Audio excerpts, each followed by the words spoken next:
Oh boy. So it's Wednesday. We leave tonight. Tonight's the big night. Well, it's not. I think more tomorrow morning-ish. Well, that strap was loose. We head out tomorrow morning to go shoot in the ASA out in London, Kentucky. And to say that I am nervous and excited is like an understatement. Like, I am so nervous, but like so excited. Like, I just want to learn as much about this whole thing as I can, because I've gotten pretty deep into this whole target archery thing, and I'm trying to learn as much about it as I can. So I'm going out to Kentucky to shoot in the ASA, right? So I was looking at the rules and regulations and everything, and I like to shoot in what's known as like the bow hunter class. That's where I feel comfortable shooting. That's where I feel like my skill level is. Like, and I don't like to shoot with a lens, as of right now anyhow. I haven't found that right lens setup. So like, I just, until I find that right lens setup, I'm gonna stick with that bow hunter setup stuff. And I like pin gapping. Like, I kind of enjoy. A lot of people don't like the pin gap. They're like, I don't like pin gapping, or they'll say, the bad thing about shooting bow hunter class is you got a pin gap. And I like pin gapping. I'm actually pretty good at it. I was showing, I shot with a guy by the name of Jason Yoder the other day, which he whooped my ass. But I mean, technically we shot pretty even overall. He had a few shots he'd like to have back. I had a few shots I'd like to have back. You could call one or two calls one way or another. I had one that was questionable on the line. He had one that was questionable on the line. Doesn't matter. Scorecard at the end, he beat me by 3 points. And I had a shot where I hit a stick. If I wouldn't have hit that stick, I think I had a 12 smoked. So that stick was a 7-point. That stick was a 7-point swing. A 7-point swing is a lot of points. It's a lot of points.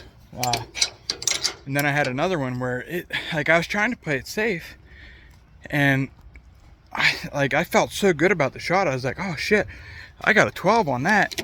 Like, I was playing it safe. Like, I thought that I aimed high. And we looked at it, and Jason goes, I think you're a little low. I was like, really? I was like, that felt so good. I was like, I was playing that safe. What do you mean it's low? And it was like a quarter inch. It was like a quarter inch low. And that was an 8. I got an 8 on that instead of a 10. Like, if I'd had just even a 10 on there, that would have brought us, he would have had me by 1 point. But, it's just, like, that's the kind of shooting though. Like, there was a few shots where, like, I got a 10 on a shot where it was like 25 yards or something like that. It's them kind of shots, you can't shoot 10s. In a competition setting, you got to have 11s on them, or 12s, whatever you're shooting at. It was an IBO face, and I had a 10 on that one. But the one that I shot a quarter inch low on, if that would have been a 12 over an 8, that's a 4-point swing. That puts me up by 1 point. So I was looking at it and thinking back to it, and I'm like, had I not hit that little freaking stick and it bounced me into a 5, I feel sure that would have been a 12. And if it wasn't a 12, it would have been an 8. So even, like, I just was thinking, like, as a 12, just call it a 12. And if I wouldn't have been a quarter inch low when I was trying to shoot, an inch high, I was trying to shoot a little high, and I missed it bad. But like, them 2 shots, I would have shot like a 212 out of 20 targets. It's a pretty good score. It's not the greatest, but it's not terrible. That would have been a pretty good score. Instead, I got a 201. Like, that's just how much, like, 2 shots out of 20 targets can really ruin your day. And, like, I'm looking at the ASA. Like, this is a video, I'm getting ready to go shoot the ASA. Like, I'm preparing. This is what's going on in my head mentally. And you can go look at the scores. And in the men's 30 pin, the guy that won it last time, he shot a 460. 460. That's 40 targets. You shoot 20 and 20. So we're getting down there on Thursday. We're gonna get ready, hit the practice range and all that stuff. And then Friday, we're gonna shoot 20 targets Friday. And then Saturday, we're gonna shoot 20 targets. So the guy that shot a 460, he, you know, that's averaging a 230. That's hitting 15 12s. 15 12s. Dude, that's really freaking good. That's 15 out of 20 targets, you're hitting 12s. And I'm not saying I can't do that, because I have done that. And I know I can do that. It's a maximum 30 yards, so, and they can go like 3%. And I don't know what that 3% is going to look like. Sorry for the camera being all over the place. If you don't like this kind of video, let me know. It's just me talking, getting prepared, thinking about it, talking about it. I thought maybe it'd be fun to make a little video for people that don't know much about this stuff, that want to learn about it. Like, target archery is a lot of fun. It's a lot of fun. It's addicting. But like the ASA, they have known and unknown. You can shoot both, and the payouts are pretty decent. Like, you're not going to go win big money unless you shoot the pro and you got like incentives to win, and like, you don't have to necessarily have a sponsor, I don't think. But like, I don't know how that all works. I'm super amateur. I'm brand new to the sport of archery, target archery. You know, I've been archery hunting and shooting bows since I was like 11 or 12 years old, and I'm 40 now. So like, you do the math. I've been shooting bow for a long time. But I've only been shooting target archery for a little over a year now. Like 3D. My first 3D course I shot was Bellwood last year. Like, I'm just a year into this, and I had no idea what I was doing. I was all excited. I was like, yeah, I shot like a 215 or 220. They're like, really? They're like, that's really freaking good. I was like, yeah, man, I felt great. They're like, do you know how to score? I was like, nah, I have no idea. I was like, I'm just guessing. I was like, if you hit that top's a 12, and that bottom's a 12, and the center's an 11. They're like, nah, doesn't work like that on the ASA. I was like, what do you mean? And you know, they educated me. And if it wouldn't have been for the guys in Bellwood, Kelly Weathersby from Beeline Bowstrings, and Matt Dillon, Matt Steele, who else was there? Man, there was another guy, I can't remember his name. I'm blanking. It doesn't matter. Anyhow, them guys educated me. Oh, shooting with Preston Albright. He, you know, I've been shooting with him a lot lately. Well, we haven't shot much in the last probably month together, but there for a while we were shooting a lot and talking to each other a lot. But he taught me a lot.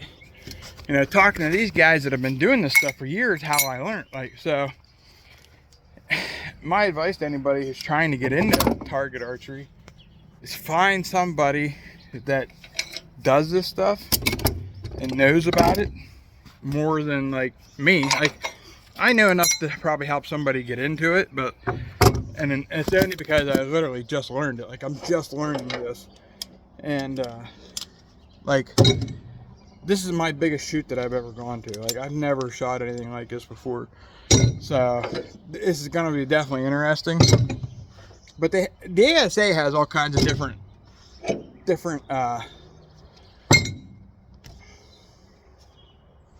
classes. They have all kinds of different classes. The ASA, for like a bow hunter, where you can only have a 12-inch stabilizer. The pin, they call it pins. They got 30 pin, 40 pin, and 45 yard pin. And your front stabilizer cannot go past 12 inches. And you have to have fixed pins. The 30 and under class, you can have no magnification, but you can have a clarifier. And the 40 and 45, you can have clarifier and a lens. You can have a lens too. And my bad, sorry about that, I dropped my phone. And I thought that was pretty cool, but I've never shot, you know, a 3-pin with a lens. I've never done that before.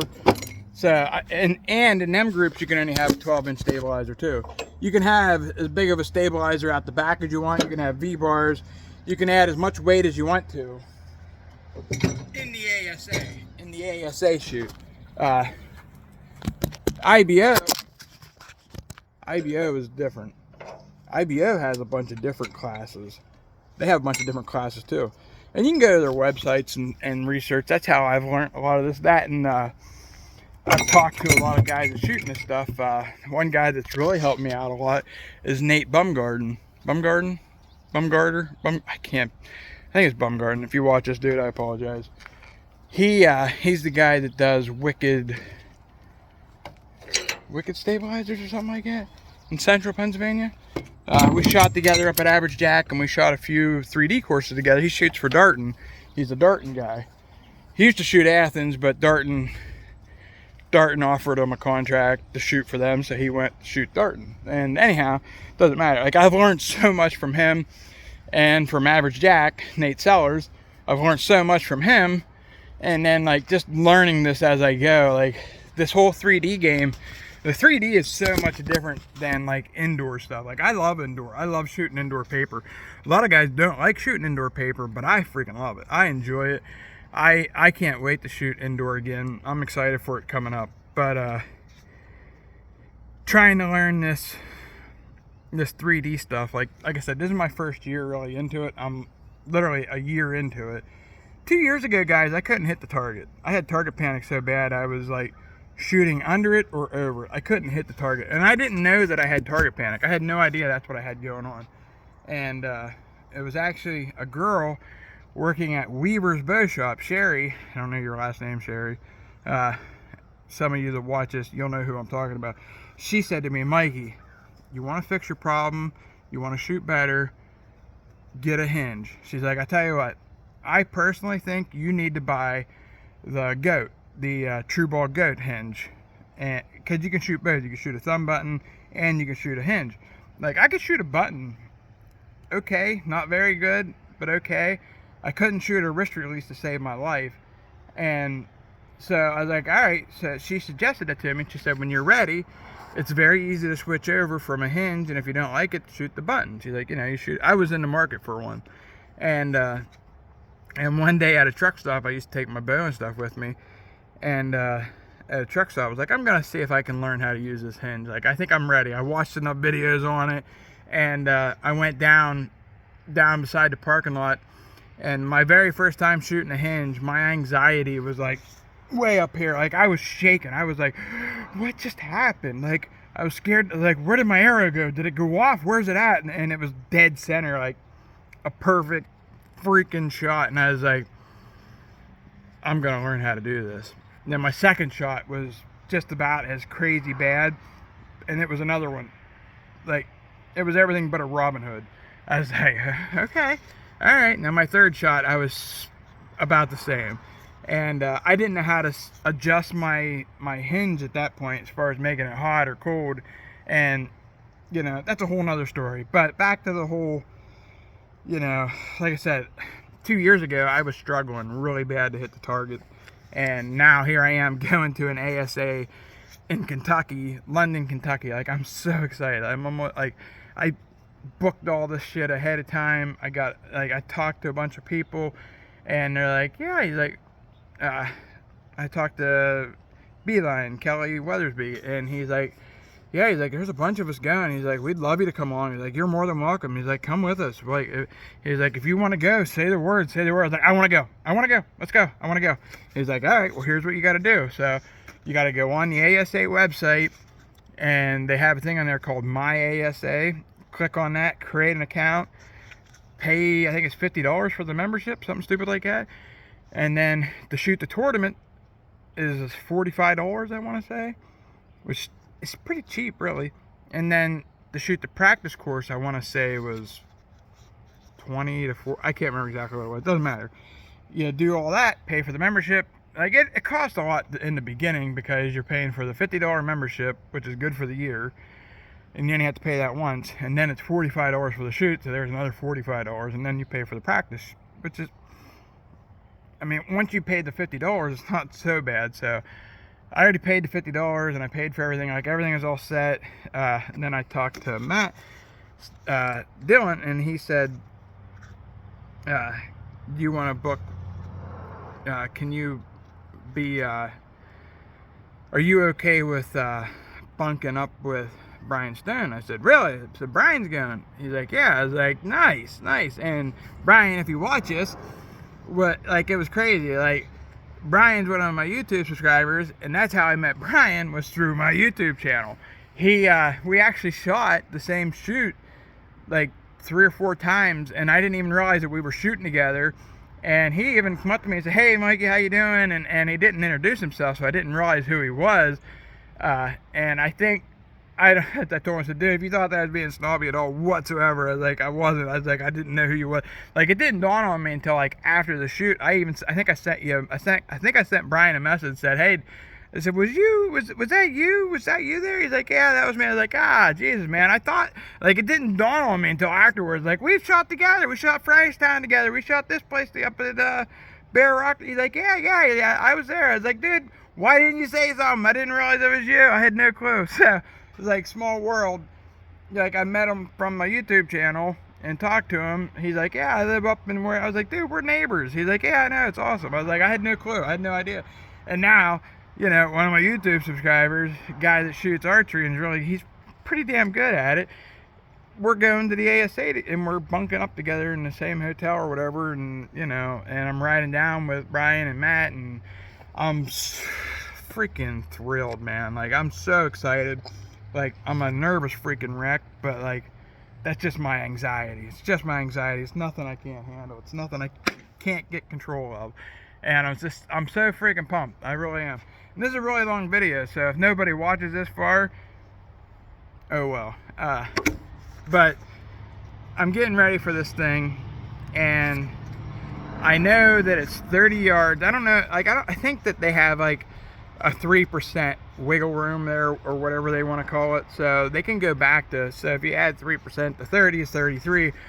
So it's gonna be like a maximum 30 to 35 yards, something like that. I don't know if it's going to be like 30 on the money and under or what. I can't wait to find out. I really can't. I can't wait to find out. And I'm working on getting my bow set up, and I got some custom stabilizers from Spider Archery that I had them make for me. I paid for and everything. Like, I didn't get no discount. I don't shoot for them or anything. I just liked their stuff, and they seemed like great people. They're out of Oregon. Really good people. Spider Archery, they treated me very well. And I ended up putting like 7 ounces on the front. I had enough room for 7 or 8 ounces, and I was shooting it, and I haven't been shooting that good the last couple of weeks. I'm like, what is going on? And I think I had too much weight on the front. So I went back to, I won a 3D shoot back in April 1st or 2nd, something, 22nd, April 22nd, I won a 3D shoot. And I went back and I looked at the pictures. I'm like, oh, I had this weight on there. I was shooting 4 ounces out the front. So I made the switch. I put the 4 ounces back on the front. Like, I have a little thing that came from the Spider Archery, has like a little rubber thing on there. The whole thing altogether weighs like 4.5 ounces. So I went back, I put that on there, and I shot the bow a little bit, and it feels a lot different. And I think between that and I was putting a lot of what they call heel pressure, where like when you grab your bow like this, I was putting, like, I'm using my front facing camera, so if things seem left or right, that's why.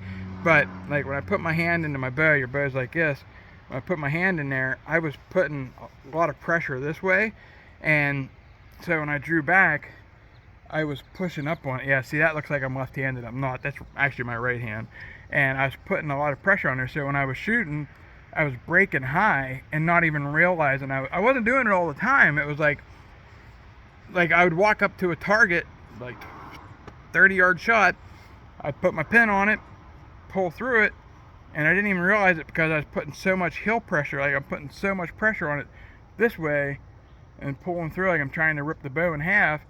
And I didn't even realize how much pressure I was putting on down in here. And when I shot indoor, I tried to use a really high grip where I wasn't putting so much pressure down in this part of my hand. Like, I don't need it down here. I don't need the pressure down there. Like, I don't need that. So, like, I have to remember to keep my hands up high. And I shot really good that way. And I went back to the 4.5 ounces. So I'm excited to see how I shoot. Like I'm excited to get down there. I really am. I'm excited to get down to Kentucky and follow along. I'm going to try to make a couple videos. When I shoot with people, I don't normally make videos. When I by myself is when I make videos. Like, when I shoot with people, I don't genuinely make, like, you can ask people that I shoot with, like, when we shoot together, I don't really pull my phone out too often, unless I want to snap a picture or something. Every once in a while, me and Nathan will make a couple of stupid videos, but for the most part, when I shoot with people, my phone stays in my pocket. I'm more interested in learning something from them than I am making a video trying to learn something or whatever. But yeah, anyhow, this whole 3D archery thing, the whole target archery thing is so much fun. This year I'm planning on shooting Lancaster, and I'm gonna try to go to Vegas, and I want to shoot Harrisburg, PA, and I want to shoot Weaver's Archery Challenge. Like, I'm excited. And if Average Jack has a shoot, I'm gonna shoot there. I'm going to shoot as much. Black Eagle has a shoot in the winter. I'm going to try to shoot in there. Shawnee has one. I want to shoot at Shawnee. I'm going to try to shoot as absolutely freaking much as possible. But anyhow, I got to get these straps off. I've been talking for 20 minutes. I hope you like this video. If you have any questions about any of this stuff, feel free. Shoot me a message. Look me up on Facebook. Mikey Woomer, something like that. You'll find me. I'm on there somewhere, usually with my titties hanging out. I do Shirtless Friday. And that's all about loving yourself. But I haven't done it in a couple weeks because I haven't been loving myself that much lately. I've been struggling. Depression's a real thing. Mental health's a real thing. Everybody struggles. Everybody has stress. Everybody has depression. It's how you handle it and how you deal with all your stuff that, you know. It's nothing I can't handle. It's just I've been struggling the last couple weeks. And I need this trip probably worse than I even realize it. So I'm pretty excited. It's coming at a great time. But yeah, look me up. Don't hesitate. Leave a comment, ask a question. Do my best I can to help you out. Excited to shoot with you guys. I want to get up to Vermont and shoot with Jason. Dude, I can't remember your last name. Vermont Jason. I can't remember your last name. I keep wanting to say like Yukon or like I'd have to be looking at it in my hand. But I want to get up there and shoot with him. We're talking about meeting somewhere in the middle and shooting someplace. But he invited me up to shoot tack with him on the Vermont tack. Like, I'm not a big tack guy. I'm just not. I'm not a big tack guy. Like, I think it'd be cool to go shoot a tack, but like, it's expensive. You have to make a reservation. You have to get your tickets early, and it's very hard for me. I can't make a doctor's appointment, let alone make a freaking tack appointment. Like, it's next to impossible for me. And every video that I watch, it's almost like people are just like losing and breaking. There's arrows everywhere from guys missing targets, shooting 100 yards. I have no reason to shoot that far. I'm not I don't shoot that far. When I'm in a hunting situation, you out west guys, that's great. You want to shoot that far, more power to you. It's just not me. I'm not going out west to go hunting anytime soon. I'd love to go out west and go hunting. I shoot 50-60 yards all the time. I love shooting 60 yards, 70 yards. I shot out to 90 the other day. But I'm not going to go shooting a 3D course where every shot's over 8. Nah, I don't have it like that. My arrows cost too much money. I don't shoot cheap arrows. And I'm not interested in losing or breaking them. But, alright. Peace and love, everybody. Like, subscribe. Get a hold of me. Peace.